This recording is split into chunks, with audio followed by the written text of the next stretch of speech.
할렐루야. 놀라운 은혜가 여러분 가운데 충만하시리라 믿습니다. 영적으로 살면은요 다 삽니다. 영이 살면 육도 삽니다. 이제 제가 경험한 바는 제가 영이 희미해졌을 때가 있었습니다. 영적으로 똘똘하지를 못하고 마귀가 와도 마귀인지 환경인지도 모르고 자꾸 당하기도 하고 그랬는데 마귀가 찾아오면 영이 눌리면 자꾸 고개가 숙여집니다. 깜빡하게 고개가 떨어지고 자꾸 기도를 해도 의자 밑에 고개를 파묻게 되고 그러더라고요. 영이 팍팍 살아나니까 아무리 엎드리고 싶어도 뻣뻣해가 엎드려지질 않더라고요. 영이 살면 모든 것이 살아납니다. 아멘. 내 영혼이 잘 되고 범사가 잘 되고 강건하기를 원하노라. 아멘. 오늘 열왕기상 17장 8절부터 16절의 말씀까지 함께 받들어 읽었습니다. 심고 거두는 법칙에 대해서 오늘은 재물에 대해서 말씀을 드리려고 합니다. 한 사람도 시험에 들지 마십시오. 우리 세서만 교회는 그렇게 가난한 교회가 아닙니다. 성도 수에 비해서는 그렇게 물질이 그렇게 작은 교회가 아닙니다. 수요일은 말씀을 다 드렸지만 우리가 돕는 선교사는 20명이 훨씬 넘습니다. 또 어느 교회는 5만원씩 10만원씩 돕지 우리는 10만원 이하가 없습니다. 많이 보내는 데는 한 달에 3, 40만원씩 보내고 많은 선교사를 돕는 교회고 또 많이 구제하는 교회고 누구든지 개척을 한다면 빈손으로 가지 않습니다. 최하 100만원 이상을 심는 교회고 또 뭐 동기 전도사들이나 친구 전도사들 이런 전도사들은 제가 2, 300만원씩은 꼭 헌금을 해서 돌아오고 얼마 전에는 또 의자 해달라서 의자 해주고 어떤 분은 헌금을 해달라서 해라고 어떤 분은 또 별로 친하지도 않는데 개척한다고 소문 들어보니까 개척교회 도와준다는데 1000만원 준 주있어 해서 금액이 커서 줄 수가 없다고 제가 감동 오는 거는 한 300만원 정도입니다. 우리 교회에서는 그럴 수는 있지만 1000만원까지는 어렵습니다. 그랬더니 오도가도 안 하고 삐졌는지 연락도 없고 그런데 아무튼 심고 거두는 법칙에 대해서 재물에 대해서 이야기하니까 시험 들지 말라고 얘기는 하는 겁니다. 여러분들 인생을 살면서 만나는 많은 고통 가운데 하나가 가난입니다. 가난. 여러분들이 아시다시피 사람들은 이 가난을 뭐 청빈으로 성화를 시키고 미화해서 노래하지만은 가난은 현실적으로 우리의 삶을 정말 힘들게 합니다.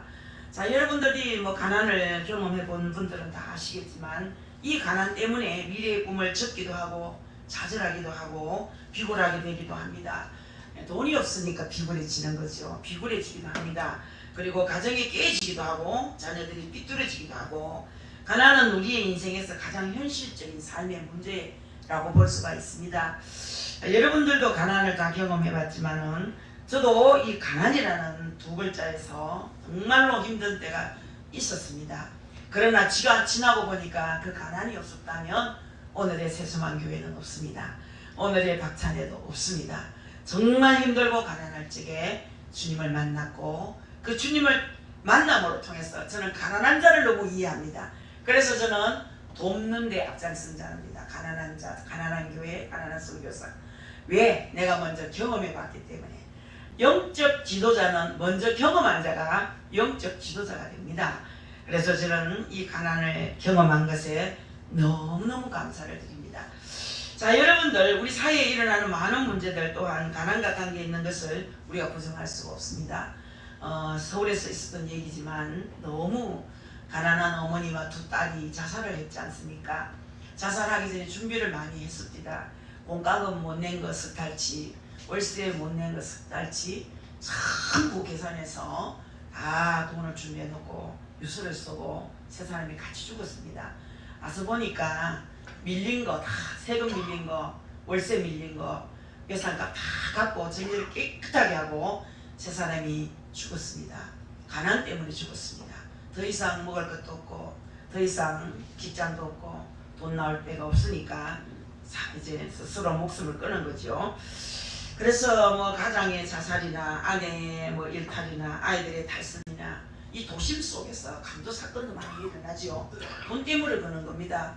여러분 또 얼마 전에도 대구에도 뭐 새마을본부에 강도가 또 들어간 것 저희 보셨죠. 그래서 이 도심의 절도와 강도 또 질병의 시달림 물론 뭐 이런 것들이 반드시 가난과 관계된 것은 아니지만 많은 경우에 이런 일들이 가난과 관계되어 있습니다. 여러분들 사실 많은 사람들이 가난과 맞닥뜨리며 살아가고 있는 것을 볼 수가 있습니다. 저도 목회 30년 동안 너무 가난한 자와 많이 접했습니다.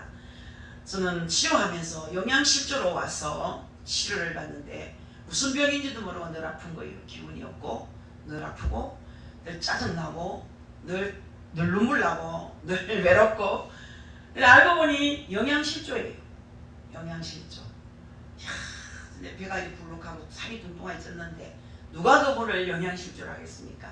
성령님께서 무슨 약을 먹으면은 이 사람이 회복이 된다. 그 약값이 많다. 130만 원인데 네가 주로 나 돈 없어요. 네 어디에 돈이 있다 그러는 거예요. 그 생각해 보니까 그게 돈이 있었습니다. 그래서 그분에게 돈을 건네주면서 보약 한 잔 잡수세요. 그리고 오늘 가시면서 육수간이 들려서 사골 뼈 따지 꼬았는 거 사골거리 좀 사서 좀 와서 잡수세요. 그게 그래 먹고 싶었어요.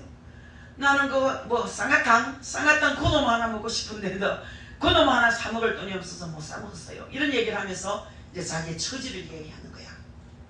그래서 그렇게 가난 때문에 그렇게 아픈 자도 있더라고요. 살이 쪄도 다 건강한 게 아니에요.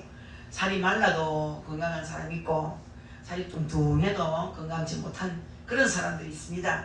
그래서 그분이 살아났습니다. 얼마 전에도 만났습니다. 길거리에서. 깜짝 놀라는 거예요. 그래 오랜만이라 했더니 아우 그때 내가 그러지 않았으면 못 살았을 거라고.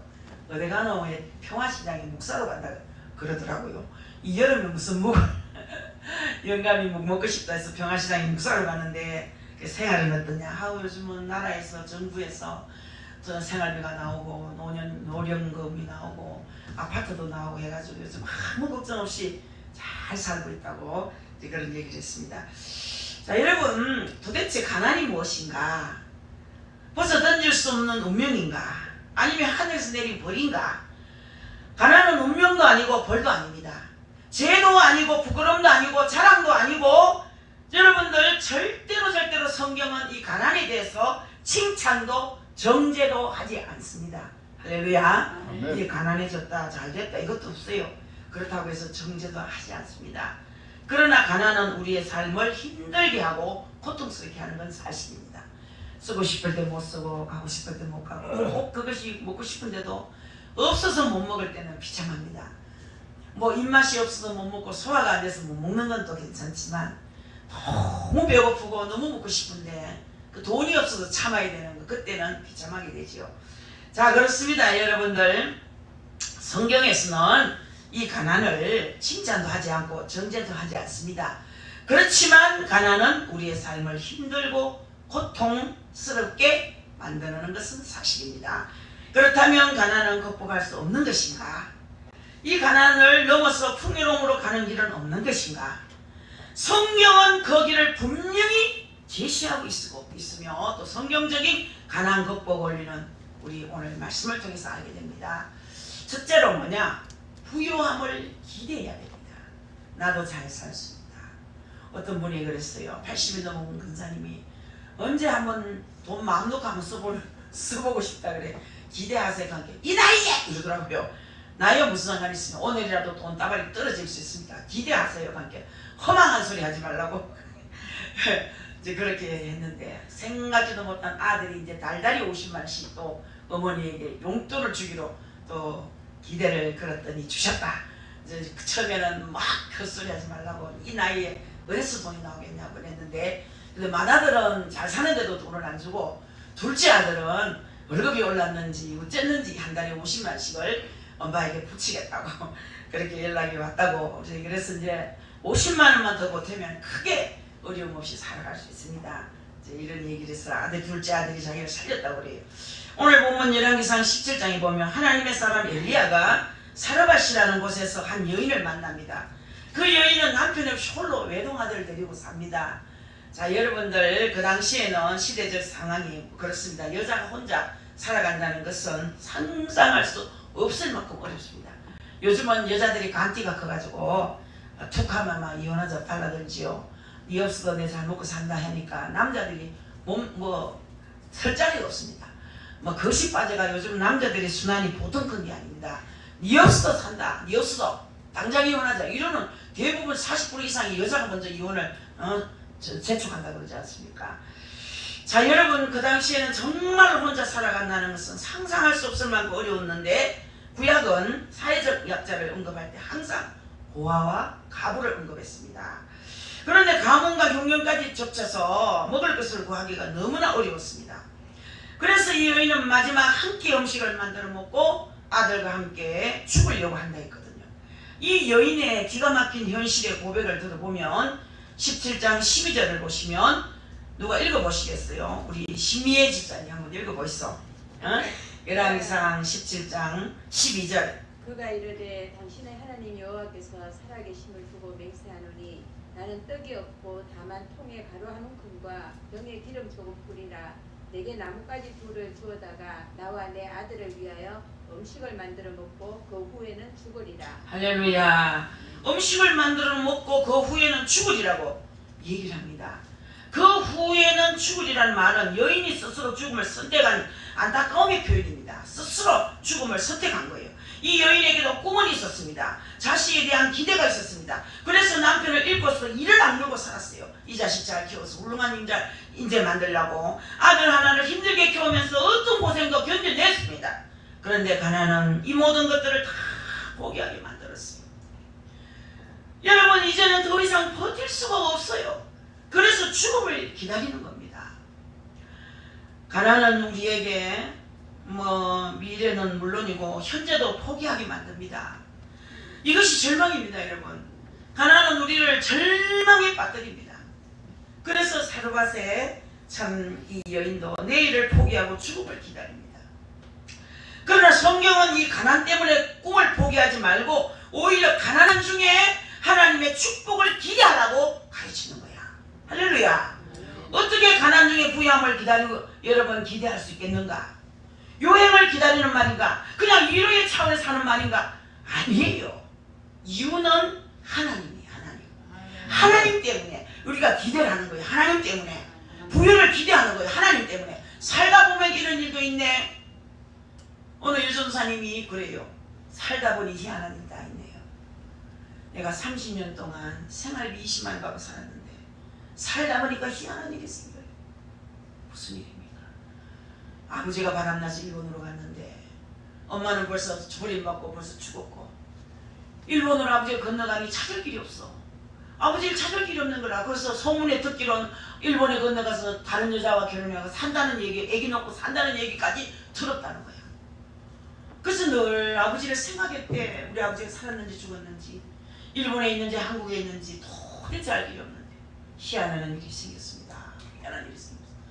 우리 아버지가 레스토랑을 해가지고 돈을 일본에서 얼마나 벌었는지. 그 레스토랑은 참 연예인, 유명한 연예인들이 와서 먹는 음식점이에요. 한적없이 돈을 벌어와가지고 자기를 얼마나 오랫동안 3년을 찾았대. 3년을. 그 딸을 3년을 찾아가지고 이제 찾아줬는데 세상에 찾자마자 아파트 사주지. 32평짜리 아파트 사주지. 자동차 사주지. 명품 옷 입혀주지. 명품 가방 주지. 돈을 어마어마하게 딸에게 주는데 줄 데가 없으니까 이제는 다 나눠주고 이제 나이가 차고 죽을 때가 다 돼가니까 딸을 찾아와서 어마어마한 물질을 아버지가 주고 갔다는 거예요. 살다 보면 희한한 일이 생기는 거예요. 여러분이 가난하다고 실망할 거 없고 낭망할 거 없어요. 사랑하는 성도님, 얼마든지 하나님은 오늘을 내일로 바꿀 수 있고 가난을 부유로 바꿀 수 있다는 말씀입니다. 그래서 이 말은 어떤 차원에서 하는 말인가? 위로의 차원인가? 이유가 뭐냐? 바로 하나님이다. 하나님. 이유가 하나님 때문이라는 거예요. 그래서 17장 15절 16절 보니 그가 가서 엘리야의 말대로 하였더니 그와 엘리야와 그의 식구가 여러 날 먹었으나 여호와께서 엘리야를 통하여 하신 말씀같이 통의 가루가 떨어지지 아니하고 병의 기름이 없어지지 아니하니라. 아멘. 가난 때문에 죽음을 기다리던 사르밧 가부의 이 상황이 풍요로움으로 바뀌었어요. 이 가난이 삶의 끝이 아니었다는 얘기죠. 그러므로 가난한 때에 우리의 선택은 절망이 아니라 희망이어야 한다. 그런 얘기입니다. 여러분. 끝을 향해 멈춰서는 것이 아니라 새로운 시작을 바라면서 기다려야 한다는 거예요. 아이고 뭐 이 나이에 이러지 마세요. 여러분. 하나님 그거 듣기 싫어합니다. 뭐 이 나이에 뭐 이제는 뭐 이러시면 안 됩니다. 여러분 부와 귀가 죽기로 말미암고 또 저는 만물의 주제가 되사 손에 권세와 능력이 있사오니 모든 사람을 크게 하심과 강하게 하심이 주의 손에 있나이다. 아멘. 믿으십니까? 아멘. 역대상 22장 12절의 말씀 아닙니까 여러분? 아멘. 모든 부귀 영화가 하나님 손에 있는 거예요. 아버지는 재물을 감춰두었다가도 마음에 들게 살며 그 감춰두었던 재물을 안겨다 주시는 하나님이 힘을 빌려야 되는 거예요. 그래서 여러분들 절망하지 마세요. 부유를 기대하세요. 부유를 기대하세요. 그래서 사무엘상 2장 7절에도 여호와는 가난하게도 하시고 부하게도 하시며 낮추기도 하시고 높이기도 하시는도다. 믿습니까? 하나님을 믿는다면 하나님의 복을 기다리라 이 말이에요. 믿음이라는 어떠한 가난 속에서도 하나님의 복을 기다리는 것입니다. 이 믿음을 가지고 하나님의 복을 기다리시기를 주의 이름으로 바라겠습니다. 아멘. 오늘의 가난 앞에서 무릎 꿇지 마세요. 내일의 꿈을 포기하지 마세요 여러분. 아멘. 부와 귀가 주의 손에 있음을 믿고 하나님의 축복을 기다리자는 얘기입니다. 내 인생의 상황은 역전될 수 있습니다. 그러므로 중요한 것은 가난이 부유함으로 바뀔 수 있다는 소망을 품는 것입니다. 오늘 이 자리에 오신 사랑하는 성도 여러분, 오늘도 제가 뒤에서 예배를 오전에 드리는데 너무나 안타까운 거야. 너무나 많은 성도가 결석을 하고 2009년도 주보를 제가 찾아놓고 펴놓고 눈물을 철철 흘리면서 하나님 그때 그 시절을 주십시오. 성가대가 얼마나 좋았습니까? 우리 구역이 얼마나 예쁘게 나누어졌습니까? 우리가 얼마나 예쁘게 교회를 잘 성장시켰습니까? 그때 개척교회를 몇 개나 씌웠지 않습니까? 이야, 그때 그 이름들을 생생 변유일이라는 사람은 기억이 안 나요. 다 기억이 나는데 변유일이가 어떤 사람인지 주보에 감사헌금에 적혔던데 그분은 아무리 생각해도 생각이 안 나.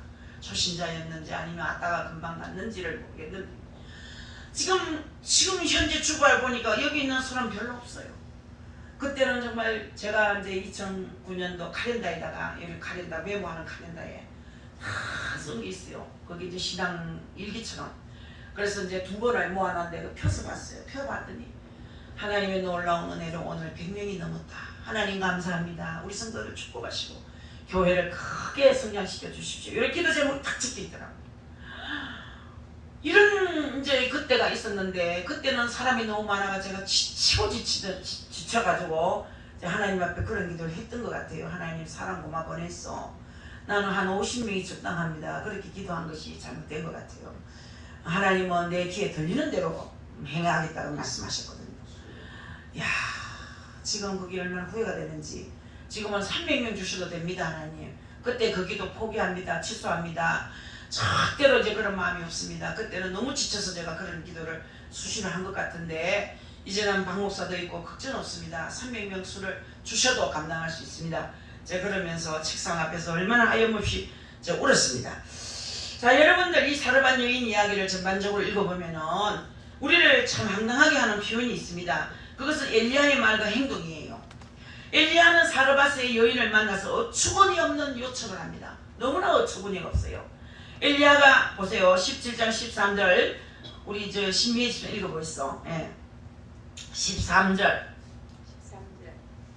엘리야가 그에게 이르되 두려워하지 말고 가서 내 말대로 하려니와 먼저 그것으로 나를 위하여 작은 떡 한 개를 만들어 내게로 가져오고 도구 위에 너와 내 아들을 위하여 만들라.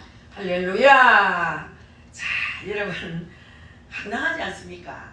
그 여인은 지금 아들과 함께 인생의 마지막 음식을 만들어 먹고 죽으려고 합니다. 이게 중요한 대목이에요. 그런데 엘리야는 그 여인에게 자신을 위하여 떡을 만들어 달라고 요청을 합니다. 여러분 어떻게 이럴 수가 있겠습니까? 엘리야가 정말 하나님의 사람이 맞는 말인가 여러분? 의심가지요. 가하고가 애동아들 디아나들하고 같이 우리로 말하면 후라이팬에다가 기름을 좀 둘러가지고 찌짐 한 뜬 구워 먹고 죽으려고 하는데 세상에 난데없는 사람이 오더니만 마지막 남은 이것을 자기를 달라는 거야. 여러분 이해갑니까? 엘리야가 정말 하나님의 사람이 맞는가? 엘리야가 지신이는 아니었는가? 오히려 자신이 가진 것을 내주고 가도 시원찮은 상황인데 과연 이것이 상식과 위치에 맞는 말인가? 왜 성경에 이런 기록이 있는 것인가? 여러분, 제가 설교 준비하다가도 황당한 거예요. 여기에서 성경은 우리에게 아주 중요한 축복의 원리를 가르치고 있습니다. 그것은 딱 한마디로 심고 거둠의 법칙이에요. 할렐루야. 아멘. 심고 거둠의 법칙. 할렐루야. 아멘. 지금 엘리야의 이 어처구니 없는 요구의 본질은 자신이 먼저 먹겠다는 것이 아니다, 이 말이에요. 아멘. 죽고 먹고 죽을 양식을 심어서 거두라 가르치는 거거든요. 할렐루야. 이해갑니까? 아멘. 이 선교사님 벌써 이해했잖아요. 이것을 마지막으로 나를 주고 너 죽으라는 말이 아니고 이것을 심고 거두라는 얘기예요. 아멘.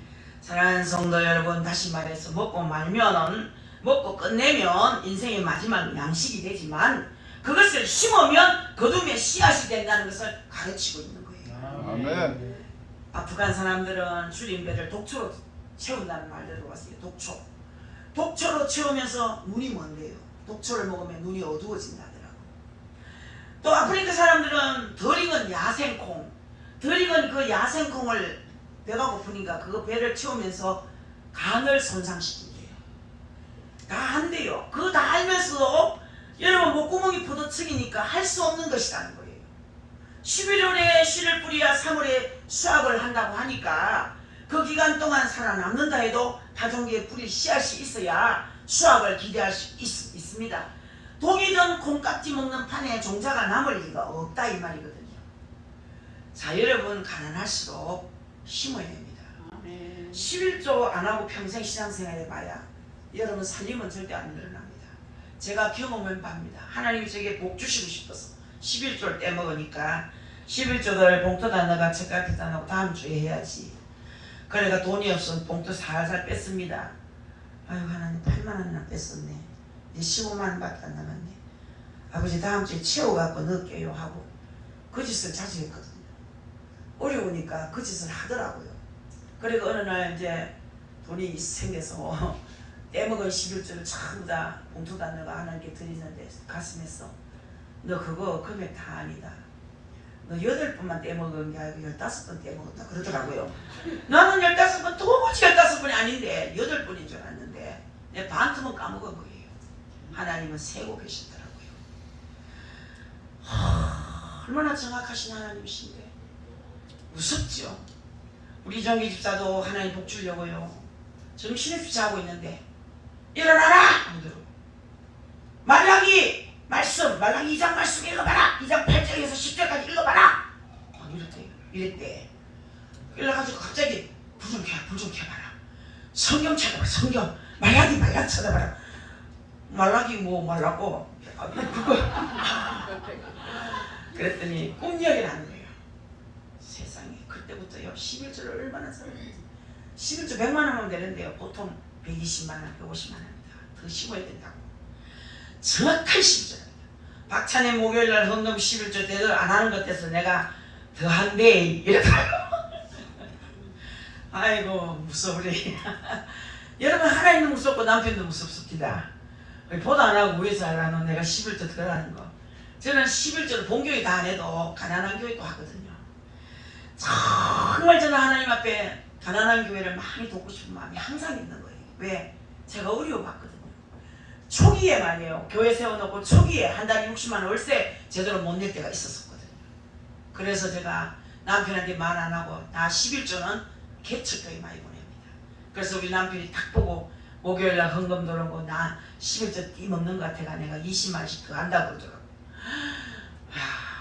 남편도 무섭네. 왜 그래 안 오?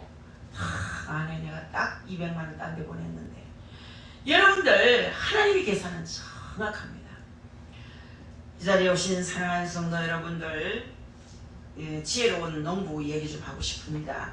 지혜로운 농부는 먹을 양식과 심을 씨앗을 구별합니다. 저희 아버지가 그랬습니다. 옷자리터 하기 전에 그 씨앗을 물에도 담가요. 큰 고무다나 같은 거 가오고 집에 있는 큰 통은 막 전부 나락을 다 담그는 거야.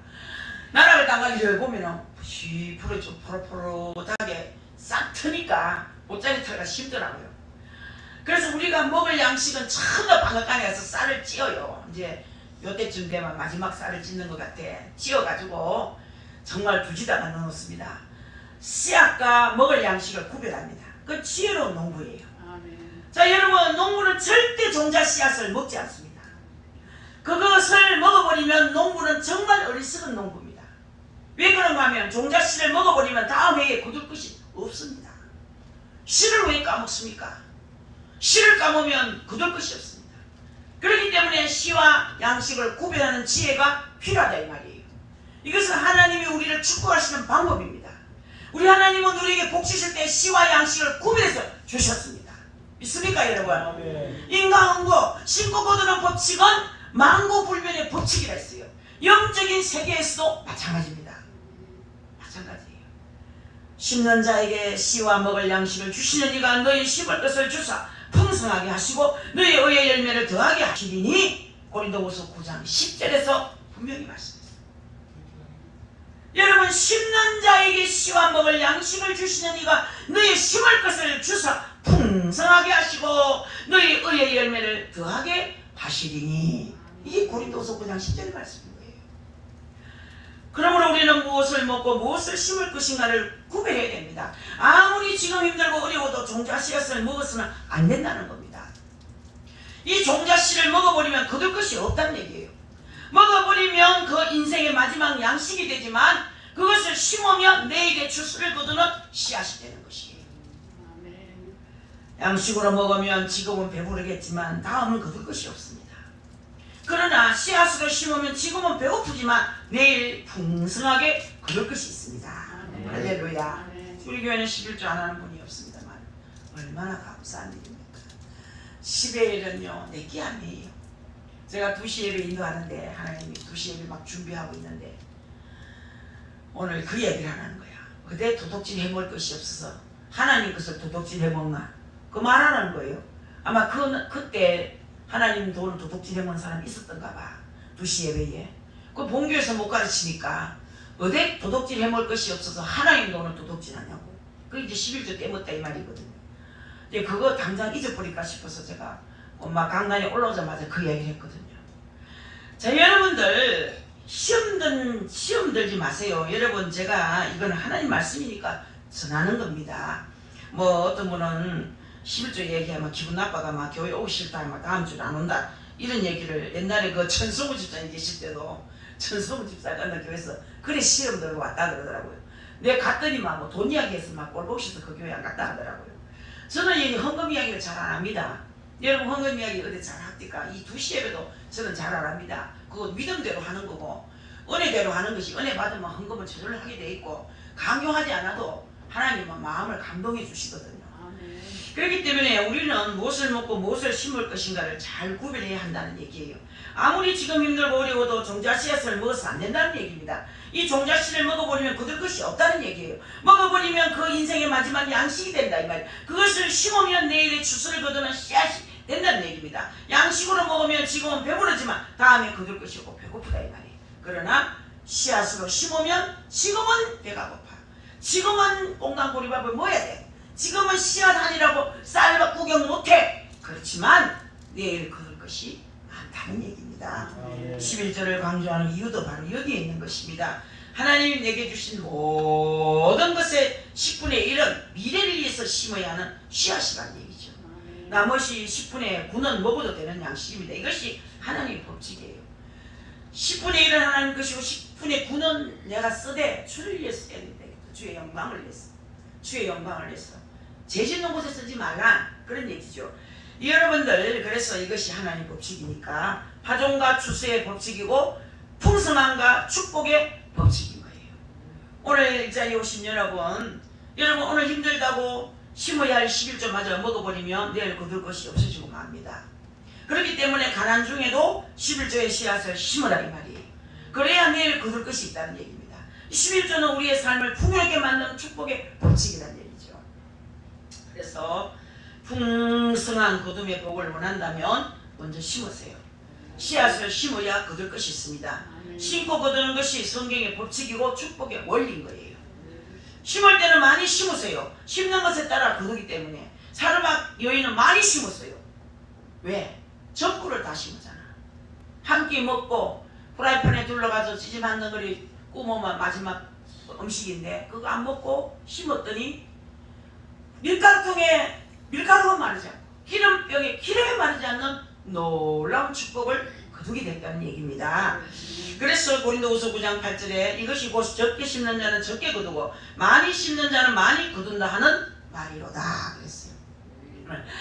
어떤 청년이 이제 뭐 신앙이 별로 안 좋은 청년이지만은 저 장가도 안 가고 이제 열심히 살아다 보니 월급이 별로 안 많은 거야. 많이 뭐 좀 많이 받는 날은 뭐 한 300만 원 정도 받고 260, 250 이렇게 받던 청년인데 11조가 아까운 거예요. 차를 이제 세 차를 뺐어요. 세 차를 빼면 할부금이 들어가는 거야. 할부금. 그러니까 계산해보니까 11조 안 들이면 딱 할부금 들어가면 맞겠더라는 거야. 그 11조를 3년을 떼먹은 거예요. 3년을 떼먹었어요. 할부금 다 맞을 때까지 막 11조를 할부금으로 다 넣었어.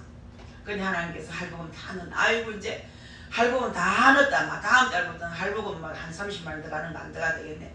그거 하는데 엄마 차 사고가 난 거야. 마지막 달에.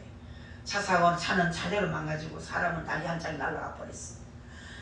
그 딱 생각이 나더라는 거야. 어머니가 항상 그랬대. 너 11조 때 먹다가 큰일 난대. 너 11조 때 먹다가 니 다리 날아간대. 또 왜 하필이면 다리 날아간다 했을까? 너 11조 때 먹다가 차 날아간대. 자꾸 이러더래 엄마가. 그래 막 착 사고 났다 하니까 엄마 말이 생각이 나더라는 거야. 내가 11조 때 먹고 차 할부금 넣다가 차는 차대로 망가지고 이제 마지막 달 끝났다. 너무 좋다. 잘 됐다 했는데 차 날아가고 오른쪽 다리 날아가 버린다. 지금 고무다리 하고 있잖아요.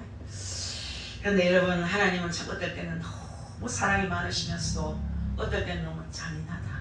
하나님 너무 잔인해. 너무 잔인해서 무섭다. 이럴 때가 있어요. 너무나 계산이 밝아가지고 세계적인 수학 능력을 가지신 하나님이신 거라. 너무나 계산이 밝은 거예요. 사랑하는 성도 여러분, 하나님 말씀에 순종합시다. 엘리야가 여인에게 자신을 위해 떡을 만들어 오라 했던 이 요구는요, 사실 하나님 말씀에 순종하라는 그런 얘기거든요. 왜냐하면요, 엘리야의 요구는 하나님 말씀에 따른 것이기 때문입니다. 그래서 하나님은 엘리야가 사르밧으로 가기 전에 먼저 여인에게 하나님 먼저 말씀했어요. 엘리야가 먼저 말씀하기 전에 하나님이 먼저 말씀했습니다. 그래서 우리 8절 9절에 다시 보면 여호와의 말씀이 엘리야에게 임하여 이것이 되면은 일어나 시돈에 속한 사르밧으로 가서 거기 머물라. 내가 그곳 가부에게 명령하여 내게 음식을 주게 하였느니라 그랬어요. 하나님이 먼저 그 가부에게 명령을 했어요. 네게 음식을 주라고 벌써 말씀하셨어요. 우리 하나님은 가부의 안타까운 사정을 모르셨겠습니까? 다 아셨죠. 그 여인의 절박한 형편을 모르시고 그렇겠습니까? 다 아시죠. 모르는 것이 어디 있습니까? 머리털 하나 세신바 되시는 주님이 우리 손살이 세시고 발자국 세시고 머리카락 세시는 그분이 무엇을 모르겠습니까? 애처롭게 저 애동아들 하나 데리고 어렵게 사는 그 가정 형편을 왜 모르시겠습니까? 왜 모르시겠습니까? 너무나 절박한 그 여인의 형편을 아셨습니다. 아시는 하나님께서 여인에게 찾아가서 왜 그런 요구를 하셨을까? 왜 한 끼만 남은 양식을 엘리야에게 주라 했을까? 이것이요, 그 여인을 향한 하나님의 특별한 사랑이라면 이해할 수 있겠습니까? 여인을 향한 하나님의 특별한 계획이라면 수용할 수 있겠습니까, 여러분? 이 여인을 향한 하나님의 특별한 은혜예요. 특별한 은혜. 특별한 사랑이에요. 그 여인을 축복하고 싶어서 그랬다는 얘기입니다. 우리 하나님은 사르밧 여인의 가난함을 풍요로움으로 바꿔주시기 위해서 사르밧의 수많은 사람들 중에서 그 여인을 선택하셨고 그에게 믿음이 아니면 수용할 수 없는 것을 요구하신 것입니다. 이것은 동정을 뛰어넘는 하나님의 거친 사랑이라고 볼 수 있습니다. 하나님의 거친 사랑. 엘리야는 하나님 말씀대로 그 여인에게 먼저 하나님께 심을 것을 가르친 거예요. 사랑하는 성도 여러분, 그래서 엘리야가 그에게 두려워하지 말고 가서 내 말대로 하려니와 먼저 그것으로 나를 위하여 작은 떡 한 개를 만들어 내게로 가져오고 그 위에 너와 내 아들을 위하여 만들라. 이스라엘 하나님 여호와의 말씀이 나 여호와가 비를 지면에 내린 날까지 그 통에 가루가 떨어지지 아니하고 그 병에 기름이 없어지지 아니하리라 하셨느니라. 할렐루야. 이 사르밧 여인은 두 번째 걸쳐서 하나님 말씀을 들었습니다. 한 번은 하나님으로부터 직접 들었고 한 번은 엘리야로부터 들었지 않습니까? 그러나 이 여인은 처음 들은 말씀에 순종하지 않았어요. 두 번째 엘리야에게 다시 한번 듣게 되었을 때 순종해서 마지막 먹을 양식을 씨앗으로 심은 거예요. 그 결과가 어떻게 됐습니까? 이해갑니까? 그래서 15절 16절 한번 읽어보십시오. 놀라운 말씀입니다. 심리에 읽어보세요. 그가 가서 엘리야의 말대로 하였더니 그와 엘리야와 그의 식구가 여러 날 먹었으나 여호와께서 엘리야를 통하여 하신 말씀같이 통의 가루가 떨어지지 아니하고 병의 기름이 없으시지 아니하니라. 할렐루야. 이야, 이런 수가 있습니까? 저도 어떨 때는 전을 붙이고 기름을 두루루 부으면서 기름 다 썼는 줄 알고 또 있네. 오늘 사람 가왜 기름통이가 와 이렇게 철철 넘치고 나오노? 이런 얘기도 있어요. 자, 그때도 저도 뭐 기름을 차로 가려니까 4층에서 내려오기가 힘들고 저는 붙여서 먹어야 되는데 기름에서 들깨기름이라도 붙여야 되겠다 생각하고 들깨기름을 찾으니까 없어요. 그럼 무슨 기름이 참기름을 하면 해롭다는데 이 기름이 다 떨어지네. 어이구 또 이렇게 뚜껑을 닫아놓고 거꾸로 뒤집어 놨습니다. 그렇게 좀 한번 이렇게 져서 이렇게 뭐냐 한번 둘러줄 수 있겠더라고요. 그러다 더 구워야 되는데 그런데 이상하게 나도 모르게 이렇게 달았는데 맞아 구울 수 있도록 기름이 나왔어요. 난 어떤지를 모르겠어. 이게 안에 붙었는지 나왔는지 하나님이 내 사정을 알고 한 드롭 더 구울 수 있도록 기름을 주셨는지 모르겠는데 제가 신기하다. 야, 기름통에 기름이 마르지 않고 가루통에 가루가 안 마르는 기적이 우리 집에도 일어났네. 제가 웃으면서 그런 얘기를 했는데 여러분 놀랍지 않습니까? 한 끼 먹을 양식 엘리야에게 대접했더니 가뭄이 다 해결될 때까지 비가 지면에 내릴 때까지 그 가정에 먹거리가 떨어지지 않았어요. 아멘. 이 은혜가 여러분 가정에 임하셔야 됩니다. 아멘. 하나님이 우리를 축복하시는 방법이 이 방법이에요. 우리 하나님은 하나님의 사람들에게 풍성한 축복을 허락하실 때 먼저 심을 것을 요구하신다 그 말이에요. 그리고 순종하고 거두게 하셔서 하나님의 놀라운 축복을 간증하게 하신다 그 말씀이에요. 아멘. 이것이 하나님의 축복이요 법칙이라는 거죠. 아멘. 이제 간증자가 되어야 됩니다. 간증자.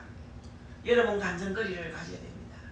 좋은 간증이 항상 있어야 됩니다. 여러분 간증거리 만드시기 바랍니다. 저는 이제 뭐 간증거리가 뭐 4개 있어서가 아니고 성도들을 치료하고 상담하고 하다 보니 간증거리가 하도 생겨서 이야기를 하려면 말로 다 할 수 없습니다. 뭐 설교를 하기 전에 뭐 사람들에게 일어난 얘기만 해도 설교거리가 충분히 되지만 그래도 설교는 하나님 말씀을 전해야 되기 때문에 그러나 설교 속에 자꾸 간간히 얘기하는 것도 하도 차고 넘쳐서 말이에요. 하도 차고 넘쳐서. 그래서 신명기 28장 2절에 보니 네가 내 하나님 여호와의 말씀을 청종하면 이 모든 복이 네게 임하며 네게 이루리라. 할렐루야. 이런 말씀이 있어요. 맞습니다 여러분. 하나님에 대한 순종은 하나님의 하늘 창고를 여는 열쇠입니다. 때로는 하나님의 요구가 우리의 이성을 초월하고 우리의 지식과 경험의 영역을 뛰어넘을지라도 우리가 참으로 하나님을 신뢰한다면 그분의 말씀에 순종을 해야 됩니다. 순종. 수용 불가의 요구가 있을 때는 오히려 하나님의 크신 축복을 기대하면서 온전히 순종해야 기적이 일어나는 거예요. 그럴 때 축복의 문이 열리는 겁니다. 아멘. 자, 뭐 여러분 꼭 기름병에 기름 뭐 있어야 축복이 아닙니다. 여러분 생활 속에 돈이 많이 아무리 써도 돈이 안 말라. 저는 부스러기만 가지고 살 수 있게는 저에게 돈이 안 말라. 주고 싶을 때 줍니다. 얼마든지 줍니다. 누구를 만나든지 감동이 올 때마다 저는 줍니다. 많이든 적긴 아끼지 않습니다. 내 마음에 감동이 오면 주는 거예요. 기름병에 기름이 마르지 않는 내 지갑 속에 돈이 마르지 않는 은혜가 임했는 거예요. 부스러기만 가지고 살 수 있는 복을 달라고 늘 기도했습니다. 저는 어려울 때부터 줄거리가 있는 거예요. 많이는 못 주지만 많은 사람에게 나눠주는 거예요. 어제 신방을 갔는데 쓰리바를 이렇게 주문해다가 쓰리바를 찾으러 갔는데 갔던 그 권사님 집에서 사람을 내가 오는 중 내가 각기 1시 반쯤 갔기로 했지만 대여섯 사람을 모아놓은 거야. 기도받으라고.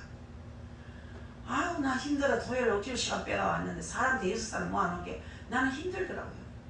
또 다 됐는가 싶을 때 또 두 부부가 쌍쌍이 들어와요. 이 사람은 왜요? 이 장로고 권사고 막 나발렸던 소리 하는 거라.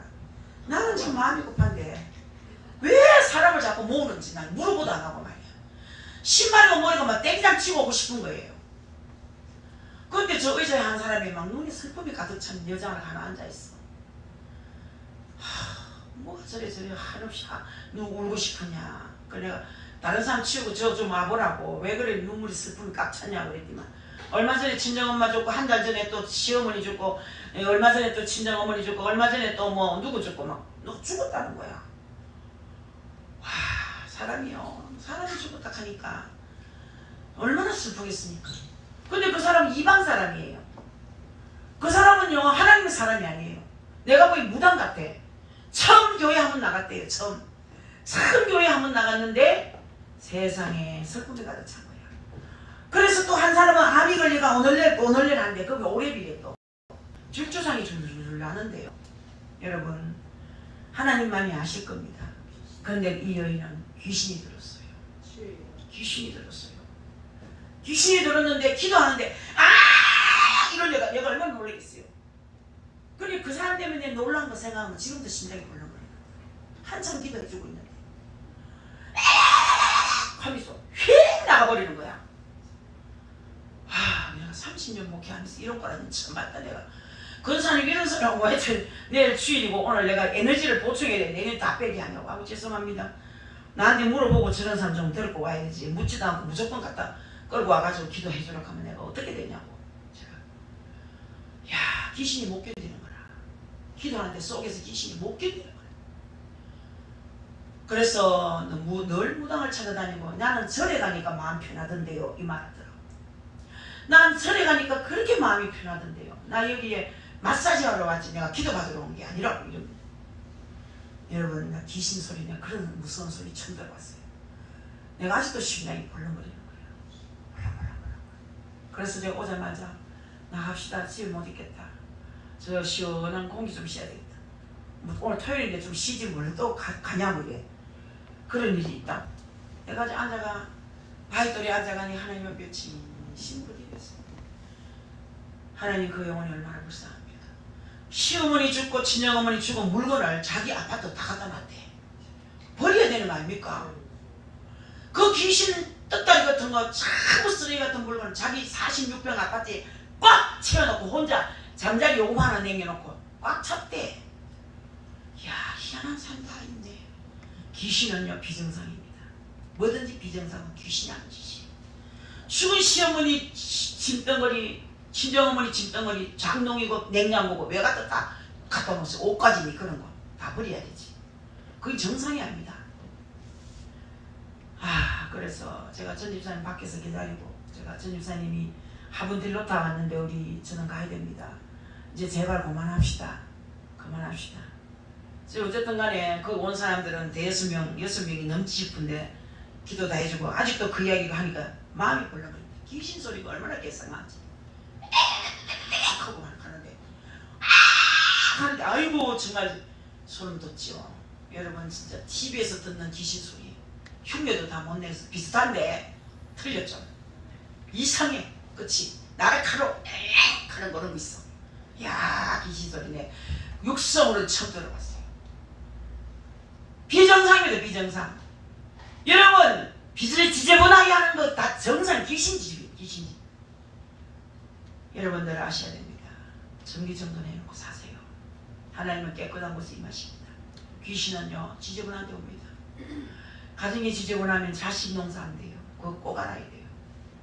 그래서 우리 큰딸 집에 가니까 집이 정리정돈 딸에서 너무 이뻐요. 작은 딸 집은 내가 아예 안 가봤어요. 우리 작은 딸은 커서면서 한 번도 지방을 치운 적이 없었어요. 잘 못해요. 이제는 잘하겠지. 시집가서 아기 키우니까 잘하겠지. 이제는 뭐든지 깨끗하긴 해요. 많이 깨끗한데 정리정돈이 안 돼요. 모든 것이 다 깨끗해. 옷도 이불도 다 깨끗해요. 창문도 깨끗해. 다 깨끗한데 정리를 못해. 정리를. 지저분한 게 있고 정리가 안 되는 게 있어요. 아이들 키우면 그럴 수 있어요. 근데 여러분들 어느 정도 해야 됩니다. 지저분하면 귀신이 찾아옵니다. 아이들이 안 됩니다. 아이들이요 이 정서적으로 불안해요. 정돈이 안 돼가지고. 그리고 남편의 낙원으로 만들어줘야 돼요. 남편이 오면 쉴 곳을 만들어주고 남편이 오면 정말 내 집이 최고다고 그렇게 할 수 있어야 됩니다. 예수 믿는 사람은 가정살이를 잘해야 돼요. 나는 사역에 아무리 바빠도 정리정돈합니다. 며느리가 하는 그러더라고요. 어머니 언제나 하세요. 사람 쓰세요 그래요. 사람 쓸 일도 없고 사람 써본 적도 없다고. 어머니가 귀신같이 대놓고 산 줄 알았나 봐. 기대기고 바쁘니까. 아니에요. 저는 잠을 못 자도 집을 정리합니다. 남편이 몸소리가 난다 할 정도로 닦습니다. 좀 사람 좀 가만 좀 놔둬. 다리 좀 드서 닦으러. 소파에 좀 닦으러 좀 다리 좀 드서. 그만 놔두사 하고 봐. 사람 좀 살자 그래요. 사람 좀 살자. 그렇다고 해서 깨끗한 건 아니에요. 그렇게 반질반질한 건 아니지만 여러분들 제가 여러분 가정들을 다 가보니까 정말 정기정돈을 잘 해놓고 삽니다. 다들 우리 교회는 이상 없어요. 이상 없어요. 최영민 집사님 관계로만 모델하우스 같이 해놓고 삽니다. 여러분들 아무 문제 없어요. 우리 가정 우리 새소망교회 성도들 모두가 다 깔끔한 가정들이에요. 이상 없어요. 너무나 감사해요. 그러나 혹시라도 또 신방 온다고만 치우지 말고 평생이 잘 치우세요. 이게 성공하는 길입니다. 가정에서 먼저 성공이 돼야 돼요. 이 가정이 정리가 안 되면 밖에 나가서 안 됩니다. 밖에서 안에서 새는 바가지 밖에서 셉니다. 안 됩니다 여러분. 그러니까 여러분은 살림살이 잘하세요. 정리정돈 잘하세요. 사탄이가 틈타지 않도록 주님이 칭찬하도록 살림을 알뜰히 사세요. 깔끔하게 사세요. 그래서 신명기 28장 읽었죠. 내가 네 하나님 여호와의 말씀을 청종하면 이 모든 복이 내게 임하여 내게 이르리라. 할렐루야. 오늘이 가난하다고 비판하지 말고 삶이 나를 속인다고 절망하지 말고 내가 해결할 수 없는 불가능의 끝에 서 계시는 하나님을 바라보라 그런 얘기예요. 그리고 씨앗을 심는 헌신, 그 헌신의 자리로 나가라 이 말이에요. 지금 먹을 것과 심을 것이 무엇인지를 구별하라 그 말씀입니다. 아무리 가난해도 내게 심을 것은 있습니다 여러분. 이것이 바로 초라할지라도 그것이 비록 초라할지라도 심으면 풍성하게 거두게 된다는 그런 말씀이에요. 하나님의 일하심이 이해되지 않더라도 믿음으로 순종하자는 그 말씀이에요. 축복의 문은 반드시 그렇게 하면 열릴 것이라는 얘기입니다. 아멘. 이 말씀이 가슴에 새겨지시기를 주의 이름으로 축복합니다. 아멘. 하나님 감사합니다. 귀한 말씀대로 살게 하옵소서. 예수 그리스도의 이름 받들어 기도하옵나이다. 아멘. 찬송 한 장 부르고